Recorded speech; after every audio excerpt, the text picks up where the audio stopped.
قبل اعوذ باللہ من الشیطان الرجیم بسم اللہ الرحمن الرحیم الحمد للہ الذی جعلنا من المتمسکین بولایت علی بن ابی طالب صلوات الصلاة والسلام على النبي الأمي القرشي الأبطحي المكي المدني محبوب إله العالمين سيدنا ونبينا وحبيب قلوبنا وطبيب نفوسنا واقتدانا أعني العبد المؤيد الرسول المصدد المصطفى الأمجد محبوب إله العالمين أبا القاسم محمد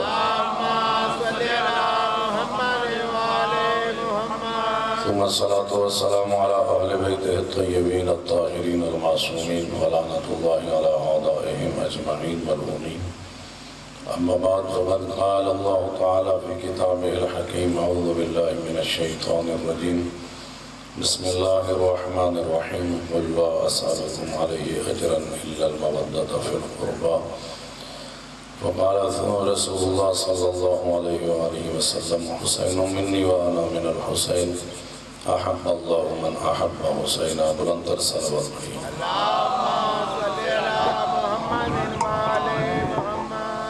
میرے محترم سامعین عزاداران نظروں میں کربلا دعا ہے پروردگار عالم ہمارے اس مقام پر آیا نا اپنی بارگاہ میں قبول و منظور فرمائے پروردگار عالم بانیان مجلس کی توفیق خیر میں اضافہ فرمائے پروردگار عالم بانیان مجلس کی مرحومین کی مغفرت فرمائے پروردگار عالم پرچم اسلام کو سر بلند فرمائے پرچم کفر کو سر نگوں فرمائے اپنی دعاؤں کی قبولیت کے لیے بلند آواز کے ساتھ صلوات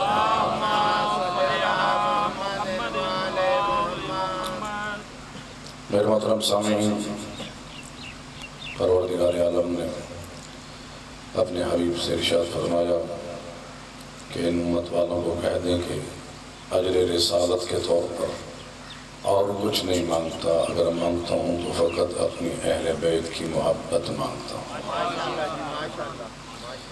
بس پتہ چی چلا کہ محبت اہل بیت قرآن کی نگاہ میں واجب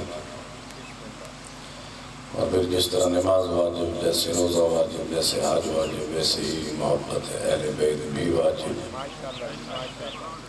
بلکہ ویسے نہیں واجب ہر واجب کا دوسرے واجب کی قبولیت میں دخالت نہیں ہے نماز انسان نہ پڑھے تو روزے کی قبولیت میں مانے نہیں روزہ نہ رکھے لیکن نماز پڑھے تو روزہ نہ رکھنا نماز کی قبولیت میں مانے نہیں ایک بندہ نماز نہیں پڑھتا روزہ نہیں رکھتا اپنے مقام پر گناہگار ہے اس کے کاندھوں پر واجب ہے لیکن اگر حج کو چلا جائے تو نماز نہ پڑھنا روزہ نہ رکھنا حج کی قبولیت میں مانے نہیں ہے ہر واجب اپنے مقام پر واجب ہے لیکن محبت اہل بیت ایسا واجب ہے کہ اگر یہ نہ ہو تو پھر کائنات کا کوئی بھی واجب قبول ہی نہیں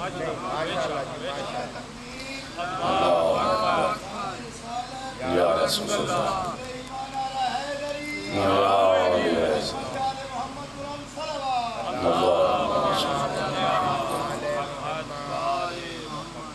محبت اہل بیت واجب اور پھر ابو سعید خدری اور جناب جابر بن عبداللہ انصاری نے پوچھا یا رسول اللہ من قرابتکم الذین وجبت علینا مودتہم اے اللہ کے رسول وہ آپ کے کون سے قرابت دار ہیں کہ جن کی محبت اللہ نے ہم پر واجب قرار دی ہے قرآن کی نگاہ میں واجب ہے تو سید الانبیاء نے فرمایا ہم علی و فاطمہ والحسن اور حسین و علی ہیں وہ فاطمہ ہیں وہ حسن ہیں اور حسین ہیں اور امام شافعی جب اس آیت مجیدہ پہ پہنچے تو فرمایا اے اہل بیت الرسول حبکم فرض علینا فی القرآن اے اہل بیت رسول آپ کی محبت قرآن نے ہم پر واجب قرار دی ہے وَكَفَرْكُمْ مِنَ الْقَدْرِ الْعَظِيمِ مَنْ لَمْ يُصَلِّ عَلَيْكُمْ لَا صَلَاةَ لَهُ اور آپ کی عظمت کے لیے یہ کہ جملہ کافی ہے کہ جو اپنی نماز میں آپ پر درود نہیں پڑھتا پروردگار اس کی نماز قبول نہیں کرتا آواز بلند تر صلوات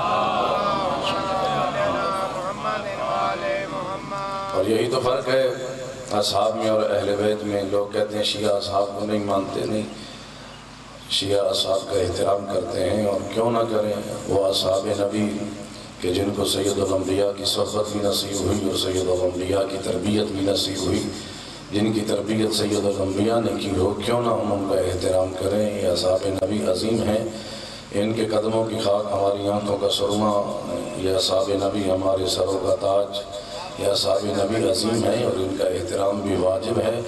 احترام اتنا واجب ہے کہ اصحاب نبی زمین پر ہوں تو دین کے منارے ہیں، آسمان پر ہوں تو آسمان کے ستارے ہیں، اہل بیت کے ساتھ ہوں تو ہمارے ہیں۔ لیکن فرق ہے اصحاب میں اور اہل بیت میں۔ اصحاب وہ کہ جن پر اگر نماز میں درود پڑھا جائے تو نماز باطل، اور اہل بیت ہو کہ جن پر نماز میں درود نہ پڑھا جائے تو پھر نماز باطل۔ اس لیے فرمایا اہل بیت کے مقایسہ کسی کے ساتھ نہیں کیا جا سکتا، کوئی بھی انسان اہل بیت کا مقابلہ نہیں کر سکتا۔ امیر کائنات نے فرمایا نہج البلاغہ میں، بڑا خوبصورت جملہ نہج البلاغہ میں، اس لیے نہج البلاغہ کو پڑھا کر توحید کی شناسائی چاہیے تو نہج البلاغہ کو پڑھا کر، رسالت کی معرفت چاہیے تو نہج البلاغہ کو پڑھا کر، دین کی معرفت چاہیے تو نہج البلاغہ کو پڑھا کر، تجھے پتہ ہو کہ عظمت اہل بیت کیا ہے تو پھر نہج البلاغہ کو پڑھا کر، کہ نہج البلاغہ تجھے پورا دین واضح کر کے بتا دیتا ہے۔ اس لیے امیر کائنات نے فرمایا لوگوں یاد رکھنا لا یقاس بآل محمد من هذه الامہ احد، لوگوں یاد رکھنا کوئی بھی آل محمد کا مقابلہ اس امت میں سے نہیں کر سکتا۔ کیوں؟ فرمایا کیف یصف بہم من جرت نعمتہم علیہم ابدا، وہ آل محمد کا مقابلہ کیسے کر سکتا ہے جو خود آل محمد کے ٹکڑوں پر پلتا رہا ہو۔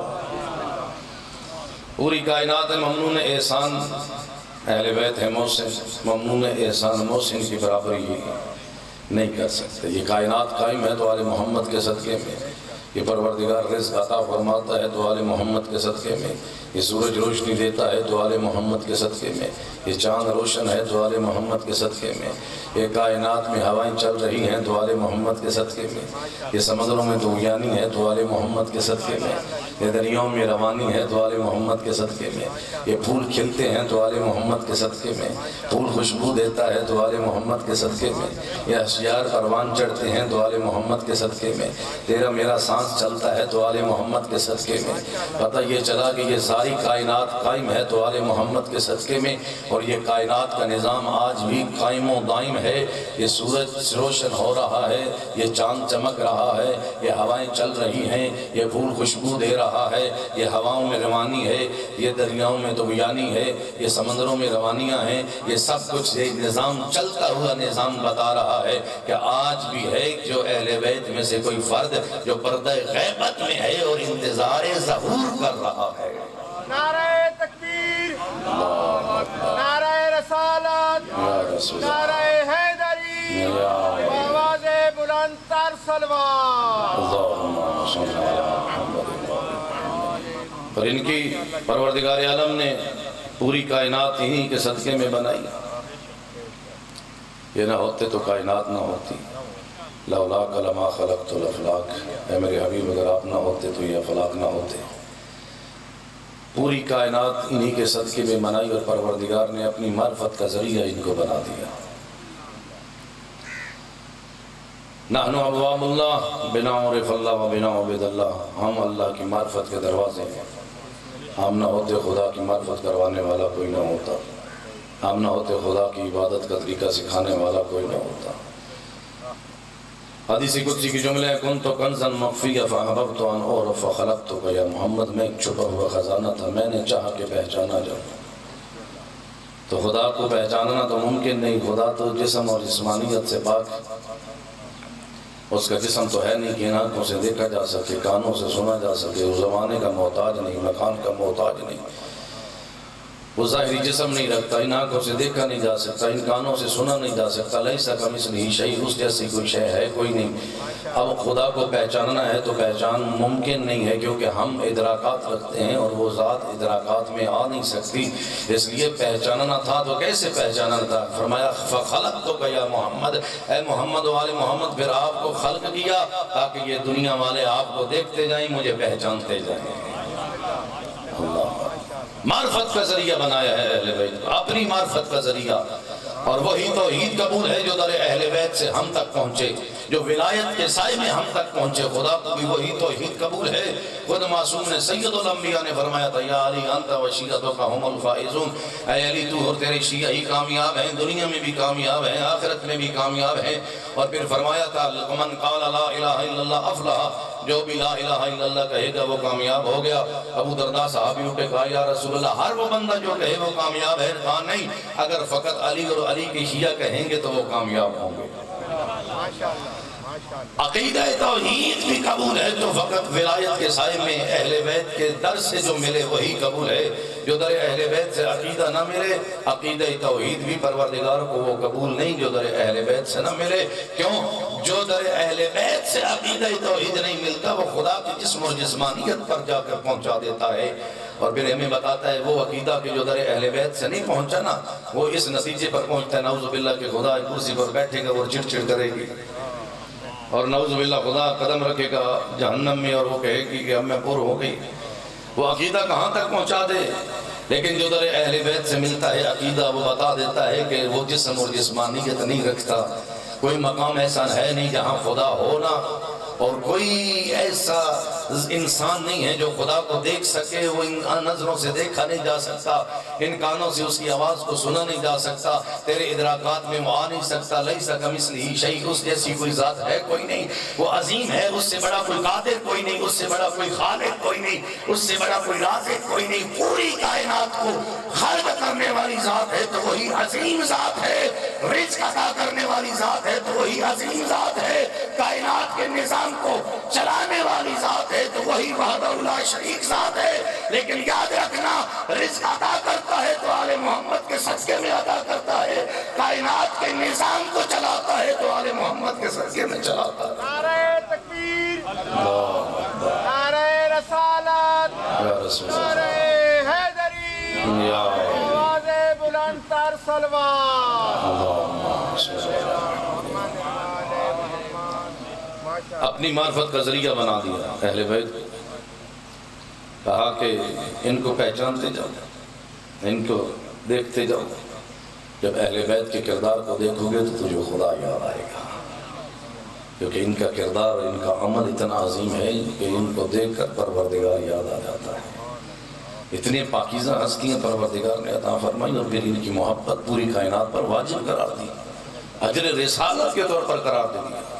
محبت اہل بیت، سید الانبیاء نے فرمایا لوگوں یاد رکھنا الا ومن احبہما، امام حسن مجتبیٰ کو ایک زانوں پر بٹھایا، دوسرے زانوں پر امام حسین تشریف فرمائے، لوگوں کو وہ کہا، اصحاب کو کہا کہ جو بھی ان دونوں میں سے ہر ایک سے محبت کرے گا، حسن سے بھی محبت کرے گا، حسین سے بھی محبت کرے گا، اور ان دونوں کے بابا علی سے بھی محبت کرے گا، ان دونوں کی ماں زہرا سے بھی محبت کرے گا، کانا معی فی درجۃ یوم القیامہ، وہ قیامت کے دن میرے ساتھ جنت میں ہوگا۔ جناب ابن عباس روایت کرتے ہیں کہ ایک مرتبہ میں سید الانبیاء کے ساتھ سفر پہ جا رہا تھا، میں اپنی سواری پر، سید الانبیاء اپنی سواری پر، اچانک رستے پر سید الانبیاء نے اپنی سواری کو روکا، اپنی سواری سے اترے، پیدر پہ 5 سجدے انجام دیے۔ نبی ابن عباس کہتے ہیں کہ اے سید الانبیاء آج تک یہ عمل پہلے نہیں دیکھا کہ بغیر قیام کے، بغیر رکوع کے اپنے پائیں پیدر پہ مسلسل 5 سجدے۔ آپ کا ہر کام حکمت سے خالی نہیں، آپ کا ہر کام ہمارے لیے حجت، آپ جو کرتے ہیں دین بنتا ہے، جو کہتے ہیں دین بن جاتا ہے۔ مولا بتائیے یہ 5 سجدے کیوں کیے؟ اس وقت کہا ابن عباس میں سواری پر سوار تھا، جبرائیل امین نازل ہوئے اور آ کر کہا کہ اے اللہ کے رسول، پروردگار عالم کہہ رہا ہے میں آپ کے بھائی علی سے محبت کرتا ہوں۔ کہ جب میں نے سنا خدا کا شکر ادا کرنے کے لیے اپنی سواری سے اترا اور اپنا سر سجدے کے لیے رکھ دیا، شکر کے لیے، پروردگار تیرا شکر ہے تو میرا بھائی علی سے محبت کرتا ہے۔ کہ جیسی میں نے سر سجدے سے اٹھایا نا دوبارہ جبرائیل امین نازل ہوئے اور کہا کہ اے اللہ کے رسول، پروردگار کہہ رہا ہے کہ میں آپ کے لخت جگر زہرا سے محبت کرتا ہوں، ان شکرتم لازیدنکم، اگر تم شکر کرو گے نا میں تجھے اور نعمتیں عطا کروں گا۔ ایک شکر کا سجدہ کیا، دوبارہ جبرائیل امین نازل ہوئے، کہا کہ پروردگار کہہ رہا ہے میں آپ کے لخت جگر زہرا سے محبت کرتا ہوں۔ کہا جیسی میں نے سنا نا پھر میں نے سر سجدے میں رکھ دیا، کہا جیسی سر سجدے سے اٹھایا پھر جبرائیل امین نازل ہوئے اور آ کر کہا کہ اے اللہ کے رسول، پروردگار کہہ رہا ہے میں آپ کے صفت اکبر حسن مجتبیٰ سے محبت کرتا ہوں۔ کہا جیسی میں نے سنا سر سجدے میں رکھ دیا۔ جیسے سر سجدے سے اٹھایا پھر جبریل امین نازل ہوئی اور کہا کہ اے اللہ کے رسول، پروردگار کہہ رہا ہے میں آپ کی سبط اصغر حسین سے محبت کرتا ہوں۔ جب میں نے سنا پھر سر سجدے میں رکھ دیا تو اس وقت جناب ابن عباس نے کہا مولا یہ تو ہو گئے 4 سجدے، آپ نے کی ہیں 5 سجدے، مولا 5واں سجدہ کیوں کیا؟ کہا ابن عباس جب 4تھے سجدے سے سر اٹھایا ہے نا پھر جبریل امین نازل ہوئے اور اگر کہا کہ پروردگار کہہ رہے ہیں میرے حبیب میں ہر اس بندے سے محبت کرتا ہوں جو آپ کے اہل بیت سے محبت کرتا ہے۔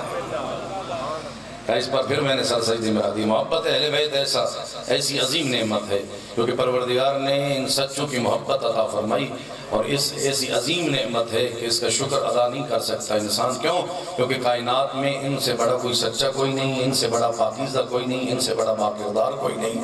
ان کا کردار بھی پاکیزہ، ان کی گفتار بھی پاکیزہ، ان کی زندگی بھی پاکیزہ، ان کے نفس بھی پاکیزہ، ان کے حسب و نسب بھی پاکیزہ، ان کے کردار بھی سچے، ان کی گفتار بھی سچی، ان کی ہر چیز سچی ہے، راز دو ہے۔ اور پروردگار عالم نے ان سچوں کی محبت اللہ نے ہم کو عطا کی۔ اے علی کے شیعہ کے چاہنے والوں، لوگوں یاد رکھنا ہے محب اہل بیت ہے، محب علی کے ابن ابی طالب۔ جب روڈوں پر کھڑے ہو جاؤ، چوک پر کھڑے ہو کر دنیا والوں کو بتایا کرو میرا امام علی کے ابن ابی طالب ہے۔ ان سے بڑا سچا کوئی نہیں۔ اللہ نے انہی کے ذریعے تو اسلام کی سچائی کو ثابت کیا ہے۔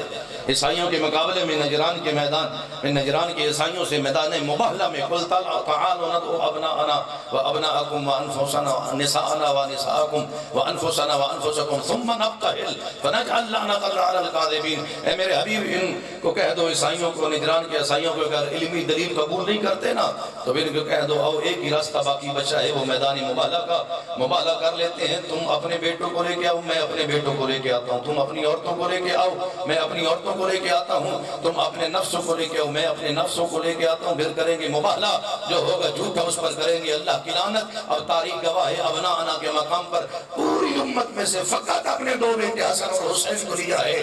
نساءنا کے مقام پر تمام خواتین میں سے ایک اپنی بیٹی خاتون جنت زہرا کو لیا ہے۔ اور انفسنا کے مقام پر پوری امت میں سے ایک علی کو جانے رسالت بنا کے لے چلے ہیں میدان مباہلہ میں۔ اور فقط انہی کو کیوں لیا؟ اس لیے کیونکہ دین کی سچائی ثابت کرنی تھی، لے کے بھی ان کو جانا تھا تو جو سچے تھے، جن کا کردار بھی سچا تھا، جن کی گفتار بھی سچی تھی، جو خود بھی پاکیزہ تھے، اسلام کی سچائی کو بھی ثابت کرنا تھا اور دنیا والوں کو بھی بتا دیا۔ لوگوں یاد رکھنا کائنات میں سچے ہیں تو فقط یہ ہے، اب جو بھی ان کے مقابلے میں آئے گا وہ جھوٹا ہوگا۔ جو محمد کے مقابلے میں آئے گا وہ جھوٹا، جو علی کے مقابلے میں آئے گا وہ بھی جھوٹا، جو زہرا کے مقابلے میں آئے گا وہ بھی جھوٹا، جو حسن کے مقابلے میں آئے گا وہ بھی جھوٹا، اور جو حسین کے مقابلے میں آئے گا وہ بھی جھوٹا۔ نعرہ حیدری، نعرہ حیدری۔ جو حسین کے مقابلے میں آئے گا وہ بھی جھوٹا۔ اللہ اکبر۔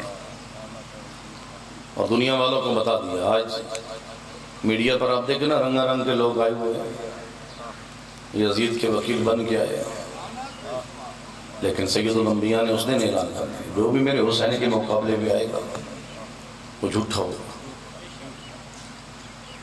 کون یزید؟ سید الانبیاء نے فرمایا حسین منی و انا من الحسین، حسین مجھ سے ہے اور میں حسین سے ہوں۔ پھر فرمایا احب اللہ من احب حسین، پروردگارہ ہر اس بندے سے محبت کر جو میرے حسین سے محبت کرتا ہے۔ پتہ یہ چلا کہ اگر محبوب خدا بننا ہے محب حسین بن جاؤ، محبوب خدا بن جاؤ گے۔ ان الحسین مصباح الہدی و سفینۃ النجاہ، میرا حسین ہدایت کا چراغ ہے، نجات کی کشتی ہے۔ ہدایت چاہیے تو بھی در حسین پر، نجات چاہیے تو بھی در حسین پر۔ لوگ آج ہدایت بھی ڈھونڈتے ہیں، نجات کو بھی تلاش کرتے ہیں، اور ہدایت کی ہی تلاش میں مختلف در در پر جاتے ہیں، کبھی اس در پر، کبھی اس در پر، کبھی اس در پر، کبھی وہاں، کبھی یہاں، کبھی وہاں۔ لیکن سید الانبیاء نے کہا لوگوں ہدایت اور نجات ڈھونڈنے کے لیے در در کی ٹھوکریں نہ کھا، آ در حسین پر، یہیں سے تجھے ہدایت بھی ملے گی، یہیں سے تجھے نجات بھی ملے گی۔ اور یہی حسین ہیں کہ جنہوں نے اس ہدایت کے لیے اور امت کی نجات کے لیے اپنا سب کچھ قربان کیا۔ اللہ اکبر۔ کون حسین؟ فرمایا لوگوں یاد رکھنا میں اپنی منصب کے لیے جاہ و جلال کے لیے، عیش و عشرت کے لیے نہیں نکلا، میں نکلا ہوں تو فقط اپنے دانے کی دین کی اصلاح کے لیے نکلا۔ آج ضروری ہے کہ سمجھایا جائے آنے والی نسلوں کو کہ امام کو شہید کیوں کیا گیا، مقصد امام کیا تھا۔ جہاں روتے ہو، جہاں گریہ کرتے ہو، وہاں ضروری ہے کہ معرفت والا، معرفت بھرا آنسو بہاؤ۔ یہ معرفت بھرا آنسو بڑا قیمتی ہے، جب معرفت کے ساتھ نکلتا ہے نا، فرمایا من بکاؤ ابکاؤ تباہ کا واجبت لہ الجنہ، یہ ایک آنسو اتنا قیمتی ہے کہ اس کی قیمت جنت ہے، جنت۔ لیکن وہ آنسو جو معرفت کے ساتھ نکلے، جو اندر سے نکلے، تو اندر کی یزیدیت کو باہر نکالتے ہیں اور انسان کا کردار پاکیزہ کردار بنا دے، انسان کی زندگی پاکیزہ کردار بنا دے۔ اس لیے ضروری ہے کہ اپنے آپ کو پاکیزہ کردار بناؤ، لیکن مقصد امام کو پہچاننا۔ امام کو شہید کیوں کیا گیا؟ عصر عاشور آنے والی نسلوں کو بتاؤ، کیونکہ امام نے یزید کی بیعت سے انکار کیا۔ یزید کی بیعت سے انکار کیوں کیا؟ تو پہلے دیکھنا یہ ہوگا کہ یزید بیعت کا مطالبہ کیوں کرتا تھا۔ یزید بیعت کا مطالبہ کس لیے کرتا؟ حکومت کے لیے، پھر اپنی حکومت بنا لے؟ نہیں، حکومت تو بنی ہوئی تھی اس کی، شام پر حکومت قائم تھی، مدینہ میں اکثر لوگ یزید کے ہاتھ پر بیعت کر چکے۔ پھر یزید کیا چاہتا تھا؟ یزید کہ اگر مقصد کو پہچاننا ہے نا، تو پہلے یہ خود یزید کو پہچان کہ یزید کون تھا۔ جب خط آیا نا امام کی طرف، حاکم مدینہ ولید نے جب امام کو بلایا اور یزید کا مطالبہ پیش کیا، تو اس وقت میرے امام نے، فرزند رسول نے بتایا، کہا اے ولید، تو مجھے کہتا ہے کہ میں یزید کے ہاتھ پر بیعت کروں؟ میں کون؟ نحن اہل بیت النبوہ ومعدن الرسالہ، ہم اہل بیت نبوت ہیں، رسالت کی کانیں ہیں۔ نحن مختلف الملائکہ، ہم وہ ہیں کہ جن کے گھروں پر ملائکۃ الرحمت نازل ہوتے ہیں، ہمارے گھروں میں ملائکہ کا آنا جانا لگا رہتا ہے، ہمارے گھروں میں وحی الہی نازل ہوتی ہے، ہمارے گھروں پر قرآن کا نزول ہوتا ہے، اور تو مجھے کہتے ہیں میں یزید کی بیعت کروں؟ کون یزید؟ فرمایا شارب الخمر، جو شرابی ہے، قاتل النفس المحترمہ، جو نفس محترمہ کا قتل کرنے والا ہے، معلن بالفسق، جو علل اعلان گناہ کرنے والا ہے، جو شرابی بھی ہے، زانی بھی ہے، جو اپنے محرم حرمت والے رشتوں کو پامال کرنے والا ہے، وہ یزید۔ اور تو مجھے کہتا ہے کہ میں یزید کے ہاتھ پر بیعت کر لوں؟ مجھے پہچان، میں کون ہوں؟ میں فاطمہ کا بیٹا ہوں، میں علی کا لال ہوں، میں نبی کا نواسہ ہوں۔ تو مجھے کہتا ہے کہ میں اس کے ہاتھ پر بیعت کروں جو کتوں سے کھیلتا ہے، جو غنا کا دل دادا ہے، جو شرابی ہے، جو شراب پیتا ہے، جو دین کی بے حرمتی کرتا ہے۔ فرمایا یاد رکھ لے، مثلی لا یبایع مثلہ، مجھ جیسا اس جیسے کی بیعت نہیں کرے گا۔ گویا کہ علل اعلان لوگوں تک پیغام پہنچا دیا۔ یہ نہیں کہا حسین یزید کی بیعت نہیں کرے گا، بلکہ کہا کہ حسین جیسا یزید جیسے کی بیعت نہیں کرے گا۔ یعنی اول تخلیق کائنات سے لے کر تا قیام قیامت تک جو بھی حسین جیسا ہوگا، وہ یزید جیسے کے سامنے نہیں جھکے گا۔ کبھی حسینیت یزیدیت کے سامنے نہیں جھکے گی، کبھی حق باطل کے سامنے نہیں جھکے گا۔ ہمیشہ حق اور باطل کے درمیان مبارزہ آرائی رہی، لیکن حق کبھی باطل کے سامنے نہیں جھکے گا۔ یزید کا مقصد کیا تھا؟ حکومت نہیں تھی۔ یزید چاہتا تھا دین کی بے حرمتی کرنا، دین کی توہین کرنا، دین کے حلال کو حرام بنانا، حرام کو حلال بنانا۔ یزید چاہتا تھا کہ دین کی بے حرمتی اس انداز میں کری، کبھی حج بیت اللہ کی توہین کرتا، ایک جام سے دوسرے جام میں شراب اڈیلتا، جب شراب کو ایک جام سے دوسرے جام میں اڈیلا جائے تو اس کے بلبلے بنتے ہیں، وہ چکر لگاتے تو کہتا لوگوں یہ یاد رکھنا، یہ شراب کی بلبلے نہیں ہیں، یہ حاجی ہیں جو بیت اللہ کا طواف کر رہے ہیں۔ یعنی اس انداز میں بیت اللہ کی توہین کرتا، حج بیت اللہ کی توہین کرتا، نماز کی توہین کرتا، کہتا ما قال ربک ویل للشاربین بل قال ربک ویل للمصلین۔ اور تیرے پروردگار نے شرابیوں کے لیے ویل کا لفظ استعمال نہیں کیا بلکہ نمازیوں کے لیے کیا ہے۔ تو جب اس انداز میں لوگوں کو شراب کی طرف دعوت دیتا اور نماز سے روکتا، کبھی نماز کی توہین، کبھی حج بیت اللہ کی توہین، کبھی قرآن کی توہین، کبھی دین کی توہین، کبھی حلال کو حرام بنانے کی کوشش، کبھی حرام کو حلال بنانے کی کوشش، اور یہ اس وقت تک نہیں کر سکتا تھا کہ جب تک وہ اس کے ہاتھ پر بیعت نہ کر لیتے تو جو خود وارث دین تھے، جن کے گھر پر قرآن اترا تھا، جب تک حسین بیعت نہ کرتے یزید دین کو نہیں بدل سکتا تھا۔ اگر فرض کر لینا کہ اگر امام بیعت کر لیتے تو پھر ہوتا کیا؟ یزید اپنی منمانی سے دین کو بدلتا، حلال کو حرام بناتا، حرام کو حلال بناتا، دین کی توہین کرتا، مسلمان چیخ اٹھتے کہ تو کیا کر رہا ہے؟ وہ کہہ سکتا تھا تو کون، تیری اوقات کیا، تیری حیثیت کیا؟ جب وہ خاموش ہے جس کے گھر میں دین اترا، جو خود وارث دین ہے۔ لیکن اللہ اکبر، میرے مولا نے ایک انکار کر کے، بیعت سے ایک انکار کر کے اللہ کے دین کو بچا لیا ہے، توحید کو بچا لیا ہے، پیغام توحید کو بچایا ہے، اللہ کے پورے دین کو بچایا، نماز کو بچایا، روزے کو بچایا، حج بیت اللہ کو بچایا۔ آج جب بھی حاجی حج بیت اللہ کر کے آئے نا، اس سے کوئی غرض نہیں شیعہ ہے یا سنی ہے، ہو انسان، کیونکہ حسین نہ شیعہ کا ہے نہ سنی کا ہے، حسین تو انسانیت کا ہے۔ حج کر کے واپس آئے تو سب سے پہلے حسین کا شکریہ ادا کرے۔ ایک نمازی نماز پڑھتا ہے، جب بھی مسجد میں اذان بلند ہو، چاہے شیعہ کی اذان ہو یا سنی کی اذان ہو، لیکن جب نمازی نماز ادا کر لے، چاہے ہاتھ کھول کے پڑھے یا ہاتھ باندھ کے پڑھے، لیکن اگر نماز ادا کر لے تو سب سے پہلے حسین کا شکریہ ادا کرے۔ اے حسین، تو نے قربانی دے کر اللہ کی نماز کو بچا لیا، احکام دین کو بچا لیا ہے، انبیاء کی محنتوں کو بچا لیا ہے، آدم کی محنت کو بچایا حسین نے، نوح کی محنت کو بچایا حسین نے، موسیٰ کی محنت کو بچایا حسین نے، عیسیٰ کی محنت کو بچایا حسین نے، سید الانبیاء کی محنتوں کو بچایا حسین نے۔ اس لیے میرے مولا نے فرمایا حسین منی وانا من الحسین، حسین مجھ سے ہے اور میں حسین سے ہوں۔ نعرہ تکبیر، نعرہ رسالت، نعرہ حیدری، حسینیت، حسینیت، یزیدیت، یزیدیت، بآواز بلند تر صلوات۔ اس لیے آج زیارت وارث میں پڑھتے ہیں نا، السلام علیکہ یا وارث آدم و صفوت اللہ، السلام علیکہ یا وارث نوح نبی اللہ، السلام علیکہ یا وارث ابراہیم خلیل اللہ، السلام علیکہ یا وارث موسیٰ کلیم اللہ، السلام علیکہ یا وارث عیسیٰ روح اللہ۔ اے آدم کے وارث حسین آپ پر سلام، اے نوح کے وارث آپ پر سلام، اے ابراہیم کے وارث آپ پر سلام۔ آپ نے ایک قربانی دی، ایک انکار کیا اور اللہ کے دین کو بچایا، انبیاء کی محنتوں کو بچایا، لیکن ایک انکار تو کیا، لیکن اس کی قیمت کتنی چکانی پڑی؟ اس ایک انکار کی قیمت، اللہ کے دین کو تو بچایا لیکن اپنا سب کچھ قربان کر دیا۔ بس عزادارو، میرے محترم پہنچ چکے ہیں، آپ کی زحمت زیادہ نہیں،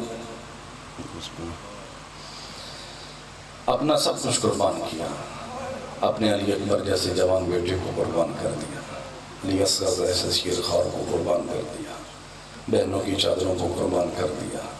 عزادارو، شب شام غریبہ کا منظر ہے نا، آج عصر عاشور تک میرے مولا حسین کا محرم رہا، عصر عاشور کے بعد زینب کا محرم شروع ہوا۔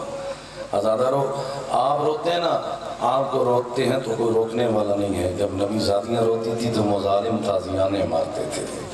اجرکم اللہ۔ عزادارو، شام غریب میں جب جلتی ہوئے خیمے، نبی زادیوں ایک خیمے سے دوسرے خیمے میں اپنا حجاب کا ذریعہ بنایا تھا خیموں کو، لیکن ظالموں نے ان خیموں کو بھی جلانا شروع کیا، ایک خیمے سے دوسرے خیمے میں، دوسرے سے تیسرے خیمے میں، ظالم خیمے جلاتے گئے، بیویاں خیمے تبدیل کرتی گئیں۔ جب آخری خیمے میں پہنچی ہیں نا، سید سجاد کے خیمے میں، اس وقت بی بی نے پوچھا، کہا بیٹا سجاد تو وقت کا امام ہے، بیٹا سجاد بتا کیا ان جلتے ہوئے خیموں میں زندہ جل کر راکھ ہو جائے یا ننگے سر باہر آ جائے؟ عزادارو، علامہ علی نقل فرمایا کرتے تھے کہ یہ مولا نے سے کیوں سوال کیا؟ خود جناب زینب عالیہ وہ عالمہ غیر معلمہ ہیں، کیا شرعی مسئلہ نہیں جانتی تھی، لیکن شاید اس لیے سوال کیا کیونکہ امام سجاد وقت کے امام تھے۔ شاید کہہ دیتے کہ اے بی اماں آپ زندہ جل کر راکھ ہو جائیں، کیوں؟ زینب کے لیے زندہ جل کر راکھ ہونا آسان تھا، ننگے سر باہر آنا آسان نہیں تھا۔ اجرکم اللہ۔ عزادارو، سید سجاد نے کہا کہ جان بچانا واجب، میری آقازادی خیموں سے باہر آئی. ایک مرتبہ اپنے ذہن میں منظر بنانا، ایک طرف جلتے ہوئے خیمے، ایک طرف گنجے شہداء میں شہداء کی لاشیں بکھری ہوئی، ایک طرف ننگے سر نبی زادیاں بیٹھی ہیں. عزادارو، ایک مرتبہ جناب ام رباب نے کہا کہ اے آقازادی مجھے سکینہ نظر نہیں آ رہی. عزادارو، جب سکینہ کا نام آیا نا، بی بی نے ایک مرتبہ صدا لگائی، بیٹا سکینہ کہاں ہو، بیٹا سکینہ کہاں ہو. جب جواب نہیں آیا نا، ایک نیزہ، ٹوٹی ہوئے نیزہ کا پھل اٹھایا اور گنج شہداء میں اتر گئی. عزادارو، گنج شہداء میں جانا بی بی کے لیے آسان نہیں تھا. گنج شہداء کون سا مقام ہے؟ گنج شہداء وہ مقام ہے جہاں شہداء کی لاشیں بکھری ہوئی تھیں. کہیں علی اکبر کا لاشا، کہیں عباس کے بازو، کہیں قاسم کے لاشا، کہیں اونو محمد کے لاشے. عزادارو، ان لاشوں کے درمیان سے گزرنا علی کی بیٹی کے لیے آسان نہیں تھا، لیکن کیونکہ حسین کی نشانی کو تلاش کرنا تھا نا، اس لیے گنج شہداء میں اتری. ایک مرتبہ کہا بیٹا سکینہ کہاں ہو. جب صدا لگائی نا، اچانک ایک سرکٹے لاشے سے آواز آئی، کہا بہن زینب آہستہ بولو، ابھی ابھی میری سکینہ تڑپ کے سوئی ہے. اجرکم اللہ، اجرکم اللہ. عزادارو، کیا دیکھا بی بی نے؟ کیا دیکھا؟ ایک سرکٹے لاشے کے اوپر سر رکھ کے سو رہی ہے سکینہ. جناب سکینہ کو اٹھایا نا، جب اٹھایا تو اس وقت جناب سکینہ نے آنکھیں کھولی. پوچھا، کہا بیٹا سکینہ تجھے کیسے پتہ چلا کہ تیرے بابے کا لاشا ہے؟ عزادارو، کہا بیٹا سکینہ لاشی کو تو سر سے پہچانا جاتا ہے، اس لاشی کا تو سر موجود نہیں، تجھے کیسے پتہ چلا یہ تیرے بابے کا لاشا ہے؟ عزادارو، اس وقت جناب سکینہ نے کہا تھا کہ ابو کی اماں جب شمر نے تماچے مارے ہیں نا، جب شمر نے دروں کو کھینچا ہے، میں درد سے تڑپ رہی تھی، میرے کانوں سے لہو بہہ رہا تھا، میں تڑپتی ہوئی گنج شہداء میں اتری. کبھی اپنے چچا عباس کو بلاتی، کبھی اپنے بابا حسین کو بلاتی. اچانک ایک سرکٹے لاشے سے آواز آئی، الیہ الیہ یا بنیہ، اے بیٹے سکینہ آ، تیرے بابے کا سینہ حاضر ہے. الا رحمت اللہ علی القوم الظالمین وسیعلم الذین ظلموا ایا منقلب